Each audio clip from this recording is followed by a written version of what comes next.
Welcome to the Startup Grind.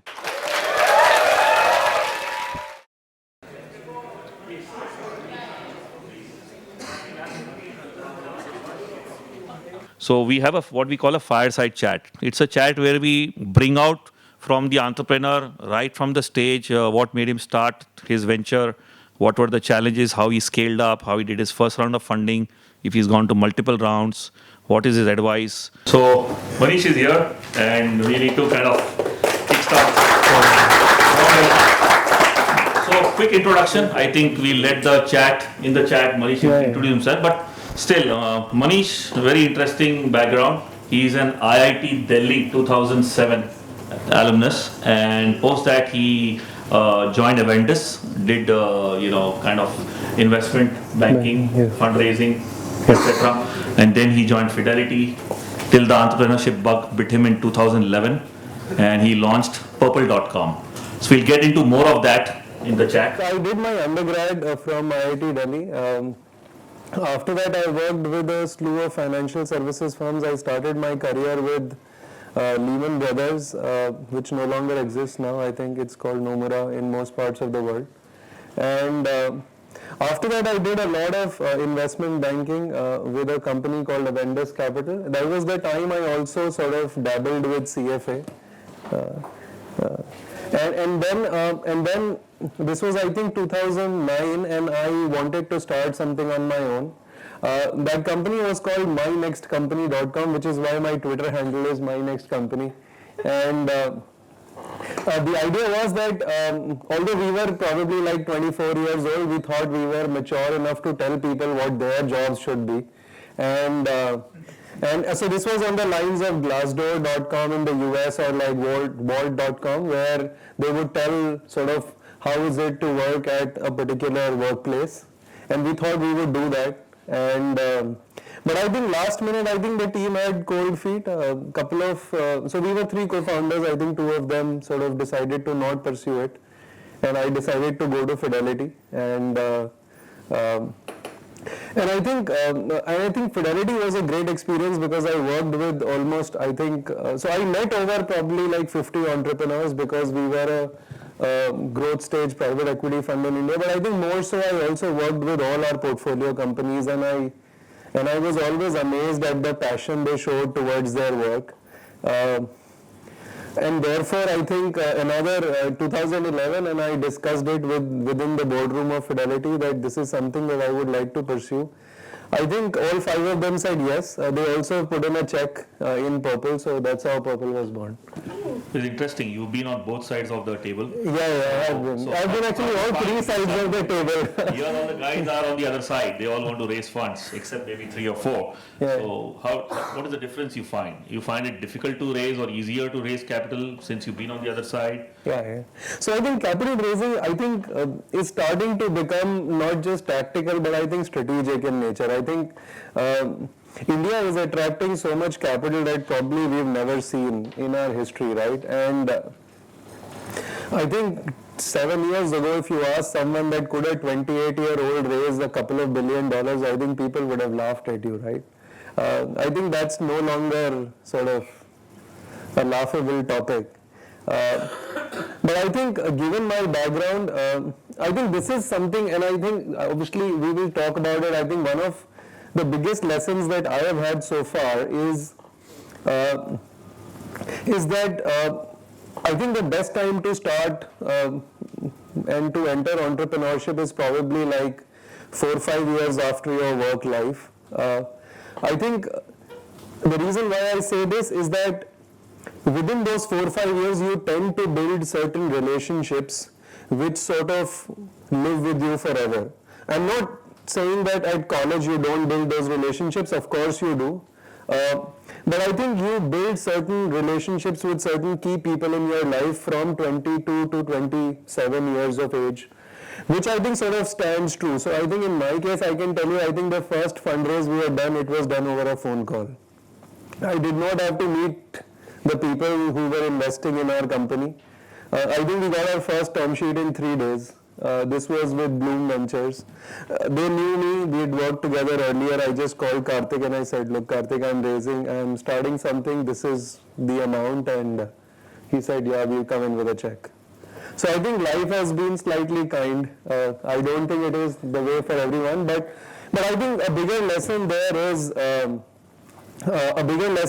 is that you build relationships with people. You do awesome work for some people who tend to believe in at least your diligence, if not so much in your idea, and they know that their money is safe in your hands. I think if that is a sort of faith you can sort of build with people, I think fundraising should be very, very easy.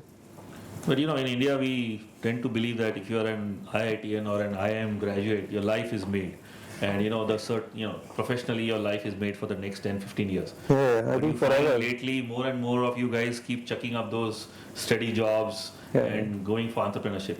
So isn't it kind of, entrepreneurship is very uncertain. The future, however much funding you have, there is a lot of uncertainty, there is a lot of struggle, challenges. Yeah. So how do you cope with that vis-a-vis the security and the comfort that you have in a professional job? Okay. So I think first question, I think definitely a degree from a top undergrad school in India helps, right? I think, and I think the reason why it helps a lot is that I think it makes you feel very, very confident in life to be able to do things you want. I think you generally take on life saying, hum to kar lenge, right? I think that is a perspective that I want every one of you to have. I think you should never, and probably never raise to the power, never believe that you will not be able to do it. I think most of the success that you see is sort of just perspiration, right? I tried 100 times, it didn't work, okay, 101st time and it worked, right? So I think good sort of education does give you that confidence. I do agree with you. I think most of us are sort of leaving our jobs and doing something on our own, successful or unsuccessful. I think time will tell. And I think it's not just true for IIT or sort of other sort of Ivy League schools in India. I think it's happening across the board. I mean, I think India is getting more confident to be able to pull off things on their own. I think we are getting far more independent as every day is passing by, and I think the same trend we are seeing in entrepreneurship. I mean, I think I went to a entrepreneurship event in early 2011. This was in Mahabalipuram. It's called Mahabs in the startup world, and I think the kind of response I see these days is just phenomenally different from what I saw in 2011. So I think it's India's time to arrive. I think you should all contribute to sort of make it happen. Yeah, I think we second that because we never expected this kind of event. We said this is the first event, hardly advertised. Yeah. I think a lot of interest, and you see the kind of people who have turned up. It's amazing. Yeah. That's the future. So taking a question from extension from what you said about persevering. Yeah. So what is the biggest roadblock in the last 2 years that you hit in your venture? So maybe. So I think startups here. Yeah, I think so. I think honestly, I think 3 big roadblocks, and I have a very good friend who also was with me when I was starting out. I mean, I've known him now for 5-6 years. So we were starting out. I mean, this was like 3 months before sort of Purple went live, and so I think we wanted to launch it on 1st of September. It didn't happen. We wanted to launch it on 1st of October. It didn't happen. We wanted to launch it on 1st of November. It didn't happen. We wanted to launch it on 1st of December. It didn't happen. Finally, we realized that we should launch now, and so I think 26th of December 2011 we went live without even a payment option on the site. So we said, what do people do on the site now? And so we opened COD saying cash on delivery to courier wala kar dega. So we did not have a payment gateway when we started. But I think one must go live. I think it's very important in life. I think one of my favorite sayings is that nothing happens till sales happen, right? I mean, unless you see people transacting with you, appreciating your effort, interacting with your platform, I think the team tends to get a little sort of disappointed. So I think after a point in time, I think sales should take some priority. But I think first 4 months nothing happened. I think even the next 4 months nothing happened. So we didn't know what to do. Only our friends and family were transacting with us. So we didn't know. Look, I didn't have any background in either digital media marketing. I didn't have any background in engineering, although I have studied engineering 5 years ago, but so we didn't know how to reach out to people who were buying online. So we were trying a few things. I think I can give you some perspective. I think the amount of sales we did in our third month is something we do in 10 minutes right now. So I think that's the sort of scale that you see. But I think what happens is, I think and I think again, this is a big learning that I have, and I want all of you to take this, is that what happens is when you start something, I think you push the boulder, but the boulder doesn't move because your force is not enough. But I think once the boulder starts moving, it starts to snowball. So I think you just have to push a little harder and a little harder and a little harder so that the boulder starts moving, and I think now you know that it's going to snowball. So I think that was the biggest learning and the biggest roadblock I had, I think, getting off the ground. I think the second one happened again, and I think it was deja vu. I mean, we started the second part of our business, which is we help our customers find the best salons and spas in their vicinity. Again, because we were starting a new, nobody believed that this would happen. More so, I think no salon or a spa owner gave us a meeting saying, what this bullshit. I mean, nobody talks about this, you know. Why do we need to go online? We can use whatever, everything else that's available to us. A lot of people would ask us a lot of questions around why are you in this business, right? So, because we were doing a lot of pro bono work that time, and we would tell them that, look, don't worry, we'll charge you sometime in future. We don't know what our revenue model is right now. And so they would not give us their information. I think some people would even accuse us to the point that we are in this business because we like seeing pretty girls at salons, and therefore we wanted to enter these salons. But I think again the bigger learning was we spent 4 months in Mumbai. I and my co-founder have been to every single salon and spa worth its salt in Bombay on the foot. We've burned the leather in our shoes, and we've collected every menu and put it online. And today I think almost 300 people use that platform to make appointments every day. So I think it's been a little bit of a success.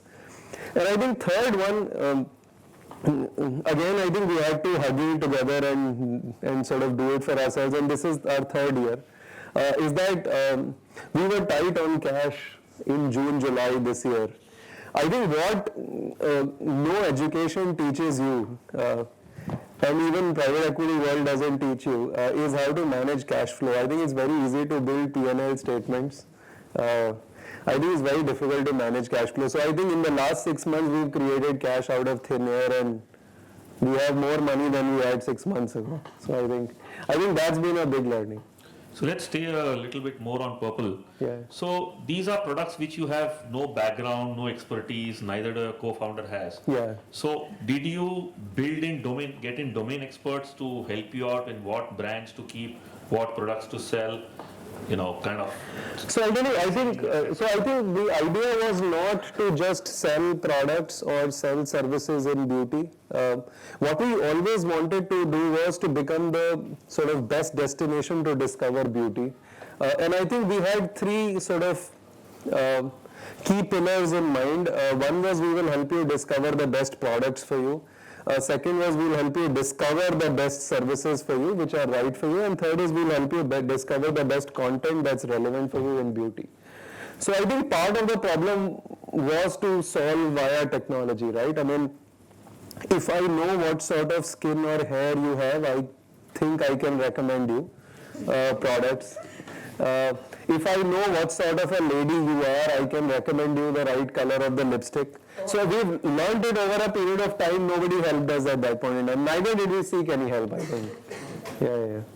So you mentioned about how you did the spa kind of tie-ups. Yes. What about the vendors of all these brands? I mean, this is, it's quite an unorganized market to an extent in India. There's a lot of gray market. Yeah. So how did you go about getting the right product and also avoiding the spurious products, because there's a lot of these kind of products floating around. So what was your process? So I think again luck, a little bit of that, I would say.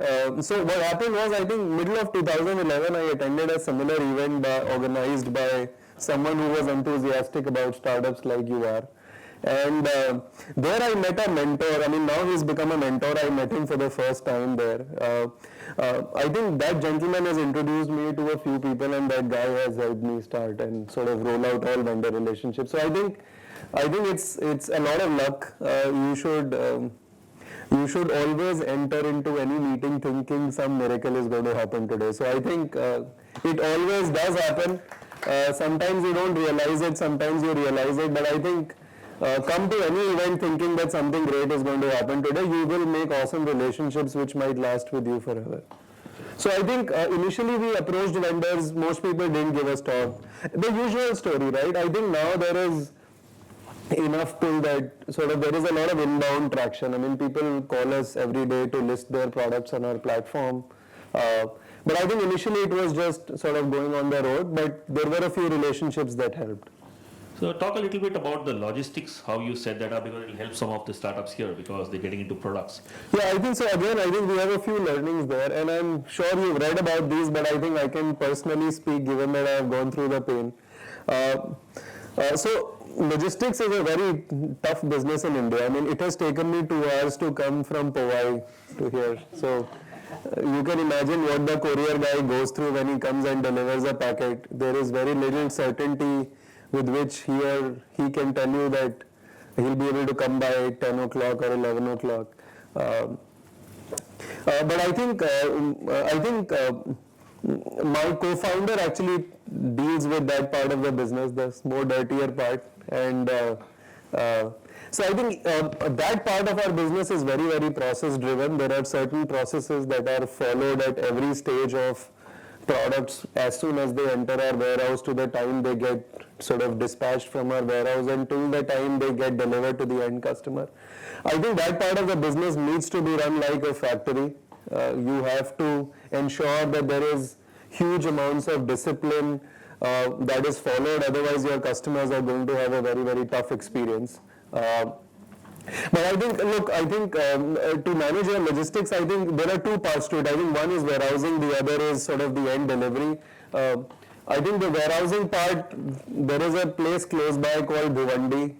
It offers you very cheap warehousing facilities. You guys should all use there.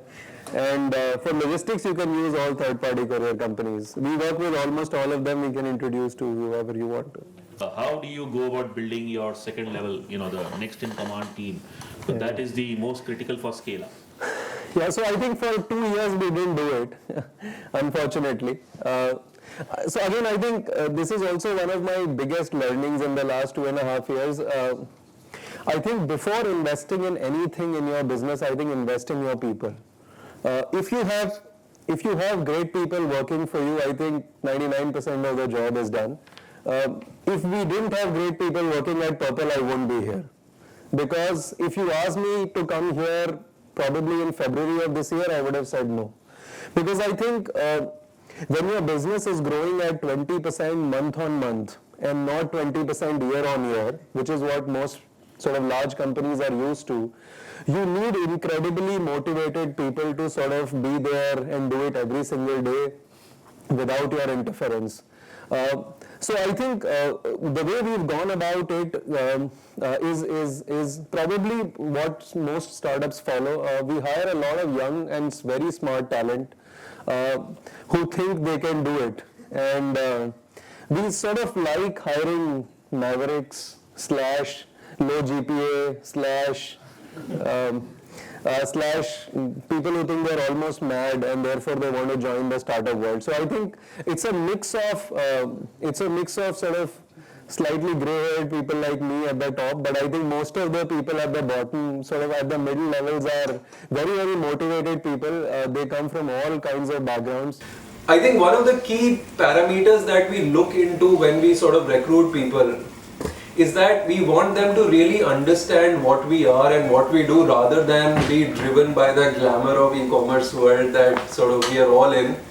I think a lot of people from very, very good colleges in India apply to us saying that, look, we want to work in e-commerce and therefore we want to work at Purple. I think we sort of reject those applications. You need to have a strong reason of why you think you will be able to add value to Purple. It just can't be that, look, I love e-commerce, it's in hype and therefore I would come and work with Purple. Interesting. Mahesh and me went to meet him, and we spent almost 2 hours with him. And funny thing is, when I came out, I told Mahesh, okay, 2 hours and he didn't get a single call. And someone who's growing at that pace, I mean, how the hell can he not be having flooded with calls or checking his phone every minute or his?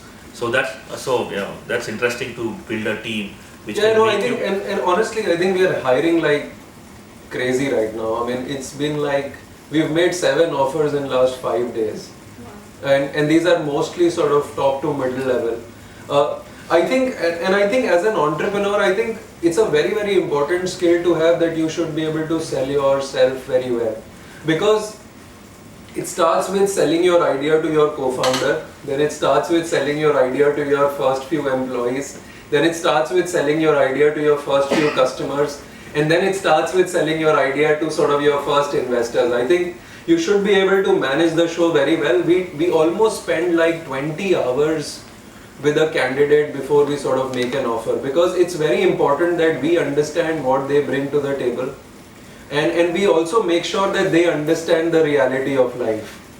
I think it's not just one directional. There are lots of sort of downs as well, and we make sure that we make reality very clear to people before they join us. I think if you wish to, I mean, if you do work at Purple at some point in life, don't expect it to just go like this, and life is not going to be just hunky-dory. I think there are going to be tough times as well. So the older companies which are hugely successful have one common thing. They have a great DNA, great culture.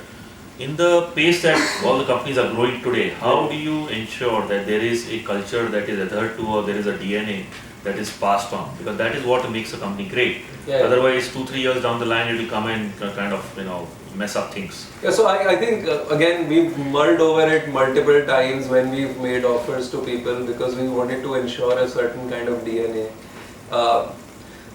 So look, I'll tell you, I think when we use obviously some headhunters to recruit for us. I think one of the things that was missing in the team till I think a few months ago was we wanted a senior sort of female to join our core team, because we were running a business that had 80% customers as females and we didn't have one in the top team. So I think my directive to sort of the headhunting team was, whatever her background be, we want an alpha male almost, right? I want someone who will sort of say that this is how it is to be done, guys, you shut up, right? So I think it was very clear cut that we wanted people who were very, very confident about what they sort of felt, and we wanted people who were willing to sort of put their neck on the line if things went wrong. So I think that has been a constant sort of endeavor to hire people who think they are very, very sort of confident, to hire people who are almost, as I said, alpha male is the way. We want someone who should be able to fight with the other team and get the job done. I love competition between two teams. I think it does very well for startups. So I think it's been a constant DNA. I learned it at Avendus to a large extent. I think meritocracy prevails. You get the job done. I think we love you for it. If you are not able to get it done, I think there's some problem. So what happens if, in spite of all this, things go wrong? Gets wrong in marriage also. And also get wrong in organization. So what do you do then? So I think you try to analyze why things have gone wrong. Look, a part of the reason could be, so I think we have a very clear-cut policy that whenever we recruit someone, I think for first 3 months the person is under very complete watch of us. If we feel that the person will not be able to deliver, I think 90 days is the end of life. I mean, you no longer survive the 91st day at Purple. It's a very clear-cut approach, sorry, but we make very quick hires, and then we have to sort of also feel that if the person is not able to deliver for us, or we are not able to deliver it for that individual, I think it's good to part ways early. And I think if we believe that things have gone really, really bad for various reasons, I think we just sit together. I think we are a very cohesive unit. I can tell you so far, no one in our senior team has left, except one individual who went to pursue her MBA from IIM Calcutta. So it was good to see her go to IIM Calcutta. She was actually our first hire. She joined us in September of 2011, like 3 months before we went live. But I think so far no one has left us. It's been a little bit of luck again while we've been hiring. So changing track again, obviously when you go online, there are always competition clones that suddenly sprout up. Yeah. So there are people like Nykaa, Ziffy, if I maybe someone. So how do you differentiate yourself, and what do you think is going to be kind of going forward? Do you think there will be a lot of these online e-commerce sites doing the same thing, or are they going to be merging or be getting acquired by a Flipkarts of the world? So I think I will reserve my comments on the M&A bit. I don't know the answer. I think the world is evolving very fast. I don't want to look like a fool 2 years later. But I think, I think competition is always healthy, honestly. I know lots of clones popping up, especially on our salon and spa side, because people think that's an easier part to execute now, given that product commerce is slightly older now. I think our core philosophy has always been that, so look, personally, I don't focus on competition at all. I mean, I don't look at what other people are doing. What I do look at every single day is how can we make ourselves better. So we have evolved so much in the last 6 months that if you asked me this question 6 months ago, I wouldn't have been able to answer for you. As I said, I think the end game I don't want to predict. I think things can change very dramatically. I can tell you, there is a similar company in China called Jume.com. It was started I think 4.5 years ago. It's filed for an IPO. It's listed on NASDAQ. It's $1 billion company. I think 5 years ago, if you asked Flipkart what would be their end game, I think they wouldn't have been able to predict that they would do 20,000 crores or some number. So I think India is going to be very interesting. I don't think it's going to be one guy ruling the shots. So are you also moving to being a marketplace rather than we are already, we are already a marketplace, although we provide other services to our vendors like most other people do. So we have a processing center in Bhiwandi where vendors can store their goods in nice conditions, and we help them deliver the goods to their customers in 48 hours. So if I were to ask you to do some crystal gazing, where do you see yourself in 2015, 2016 in terms of geographies, in terms of categories, in terms of scale? So I think in terms of, let me answer that question I think part by part. We only want to do beauty and nothing else. So I think let's be very straight. I think it's a tough comment to make, but we've made that comment to everyone we've met in the last 3 years. There is lots to be done. I think in India beauty is not sold the right way. Most of the consumers don't know how to use most of the products. So if we can solve that part of the problem, I think we would sort of deliver a lot of value to most men and women in this country. I think men's grooming is probably like beginning to happen now. I think it's not even there, right? So I don't know how many of us shave every day for that matter, right? So I think there is lots that can be done. India is sort of at the cusp of it. I can give you some numbers. Our personal care market is about $5 billion. I think China is at about 40. There are brands in China which are larger than Indian market size. So we have a long way to go.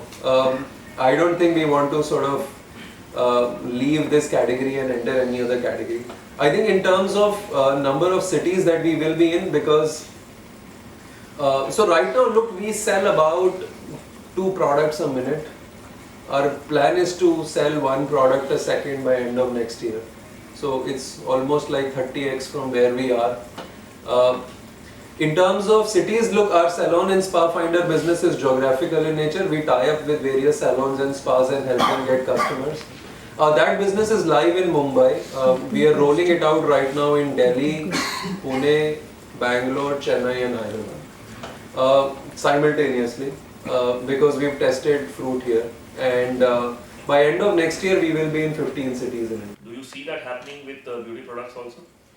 So I think fortunately this category is not discounted, right? Because let's take an example. If a woman is looking for a right lipstick for her, I don't think you can sell someone a lipstick just by selling it at 20% off, unless and until she feels that this is the right color for her.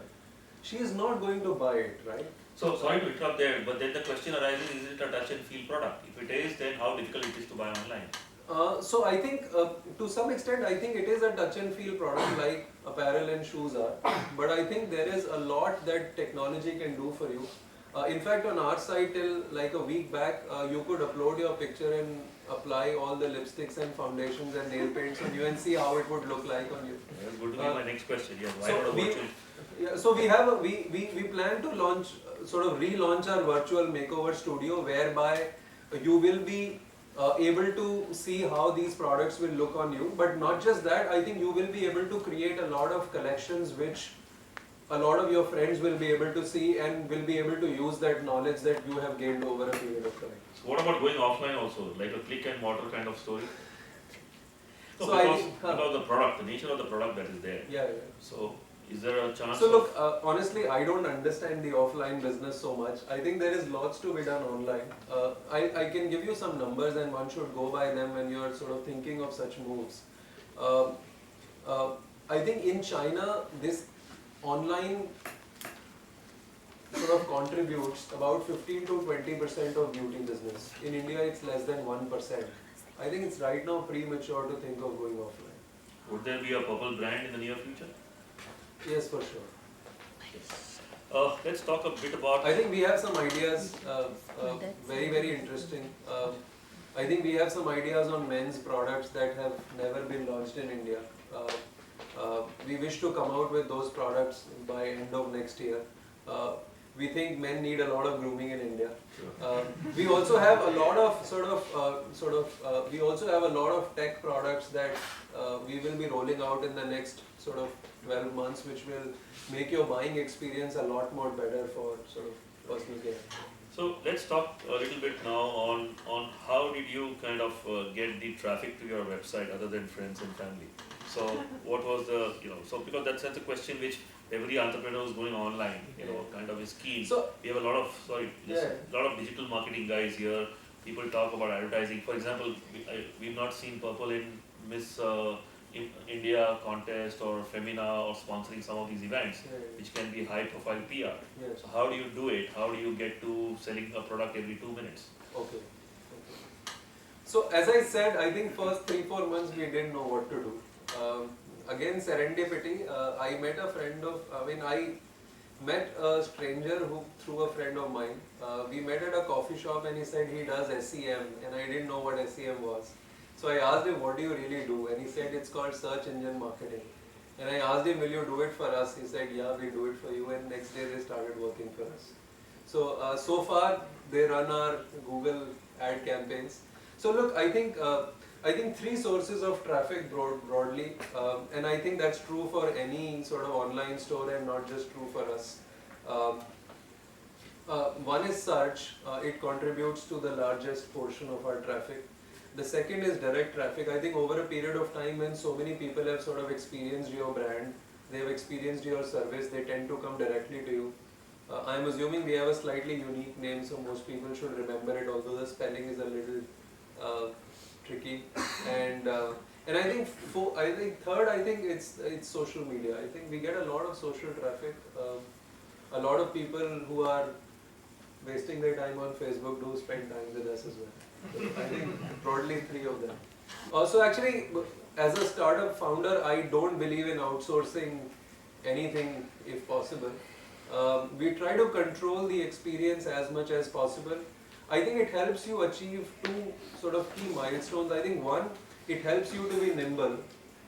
You, if possible, you can change things as quickly as possible. Because I think when you depend on external agencies, I think you have to follow certain processes that they have set for themselves because they have grown to this extent. Like I think Mr. Suhas, I'm very keen to meet him. But so I think once you have reached a certain critical mass where you think your organization can also run in a very process-driven manner, or parts of your organization can run in a process-driven manner, is when you should reach out to external agencies and now take their sort of help in sort of leapfrogging from here. I think the initial few things should always be done in-house. And I think anything that is critical to your business should be done in-house. I don't think you can leave that with the hands of outsiders, especially when you're small, including marketing. So I think leaving it to the agencies early on in your life is going to be very tricky. I mean, a little bit on the personal side, I mean, how did your family take your leap into entrepreneurship and all the late nights or whatever went with it in the early stages? Yeah, so I'll give you my background. My dad works for Government of India. He's very scared till date as to what I do. My mom used to be a school teacher. She's also fairly scared. But I think my wife manages them very well. So I'm very thankful to my wife. I think she talks to them and tells them that things are good. My co-founder's father works at State Bank of India. Again, my co-founder left a job at Tata Group, so his father thought he had committed suicide because leaving a job at Tata Group is like, it's a dream for most people in India. He's a TAS manager. Tata Administrative Services is a program that Tata Group organizes for some key hires that they make from IIMs and various other colleges. But I think over a period of time we've been able to manage expectations. But I think you have to be able to convince them with your passion that look, this is something that I am doing and it will sort of reap benefits in future. And I think once you're able to convince them, and I think obviously it needs constant sort of push saying, yeah, don't worry, everything's fine. But I think once you've taken a plunge, I think what else can they do, right? I mean, they have to just accept it like this, right? I mean, it's happened, right? Ab kya kar sakte? So it's said that, entrepreneurship is very lonely at the top, also very lonely journey. Yeah. But having a co-founder, does it help? Yeah, so I think you must have a co-founder almost, right? I think you will have a lot of tough times.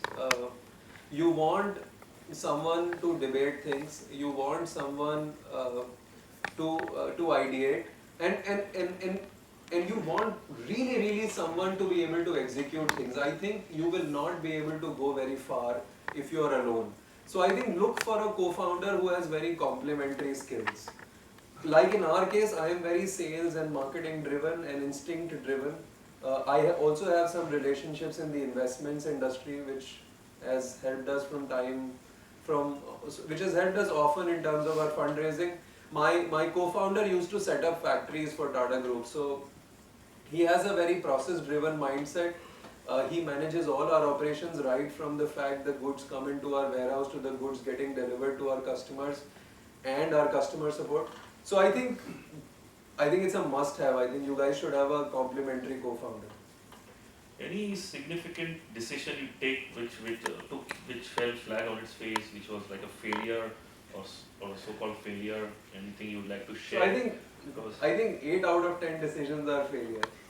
I think lots of them go wrong. I think I can list 100 here. So I think lots of them have gone wrong. I mean, honestly, I think I don't want to count on them. I think we are taking decisions almost every single day. We are taking decisions in a hurry. In fact,